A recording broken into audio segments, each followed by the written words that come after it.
Hey there, thanks for stopping by the Porch 321. It's me, Sylvia Four, realtor, Coldwell banker. Listen, Sherry and Linda could not be with me today, so we're going to go forth and do another question and answer kind of session on inspections and why do we need them from a perspective of the buyer and the seller. But first, let's give a shout out to Kathy Spratt. Hi, Kathy. All right, well, home inspections. If you're buying a home, it's pretty important that you get one. So that's from the buyer's perspective, but there's also a seller's perspective that it's necessary. So what a home inspection is it's a third-party professional inspection of the property to give you an idea of what it is you're putting your hard-earned money towards. So the goal is to evaluate the home from structural and safety issues, as well as to ensure that you're buying a hazard-free, up-to-code property that's a good investment for those hard-earned dollars. So looking at it from a seller's point of view, it's a good idea that when you decide you want to list the home to get an inspection, if you can afford it. They usually run $300, depending if it's a home inspection by the owner or the seller. An extensive buyer, a buyer's inspection might be a little bit more because sometimes they have to do different phases of the inspection. But for the seller, you can get an inspection, and that way you will know exactly that you're not putting something that a huge defect is going to arise out of it. So it's nice not to be blindsided and have some confidence going into that phase of the home transaction once it's under contract. So it gives you a lot more confidence. Now, as a buyer, oh my goodness, you have a certain period of time in the inspection, in the contract. It's called the inspection contingency. And we'll talk about the length of time about that. This is your due diligence time, and it gives you specified time to make sure that this investment, that the lender is getting into a good investment as well.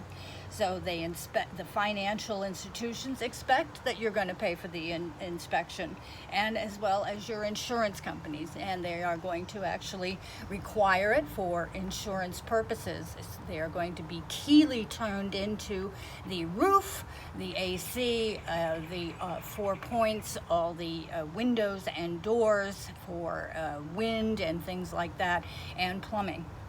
So the home inspection contingency period in your contract is usually 10 to 14 days.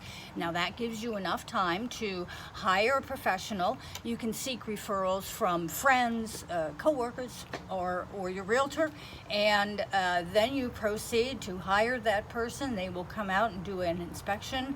Depending on the size of the home, it will take a certain amount of time, and usually it's a good idea for the realtor and on both sides, and as well as the buyer, to be there.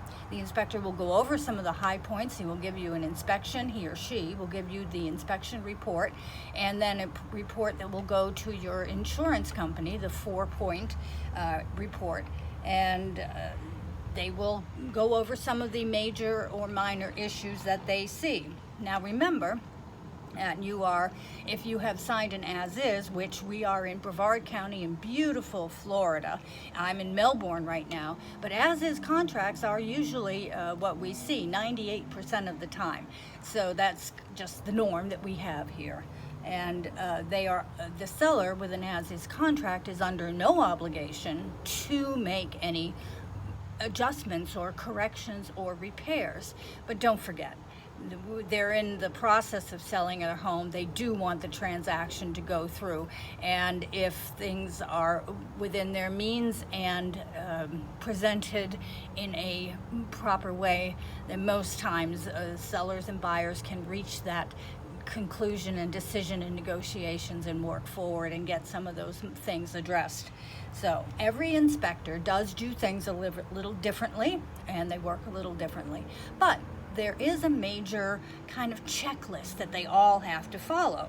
And at the end of the report, it's going to be listed major, minor, major or minor, and usually minor items are pretty much cosmetic things that but the major ones are things like the septic or sewer or termite pest, different things that could really involve some serious work. Structural problems may come up, and if you cannot get the seller to make repairs, this is your opportunity to actually, if you are the buyer, to back out of this the deal.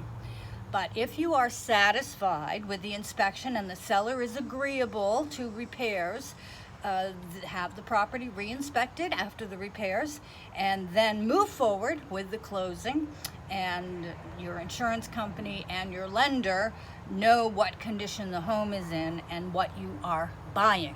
So it's very important that you do an inspection if you are the buyer. Highly recommended. I would never recommend a buyer not do one, whether or not it was demanded by the lender or the insurance company. I think it's a good idea. I do recommend buyers, if they have any questions or think there could be something, to go ahead and get an inspection. I hear the siren. It's time for me to go. Have a wonderful afternoon, folks. Like us on Facebook and YouTube. And don't forget, leave us your questions. If you don't ask, we can't answer. Bye-bye till then, from the porch, 3, 2, 1.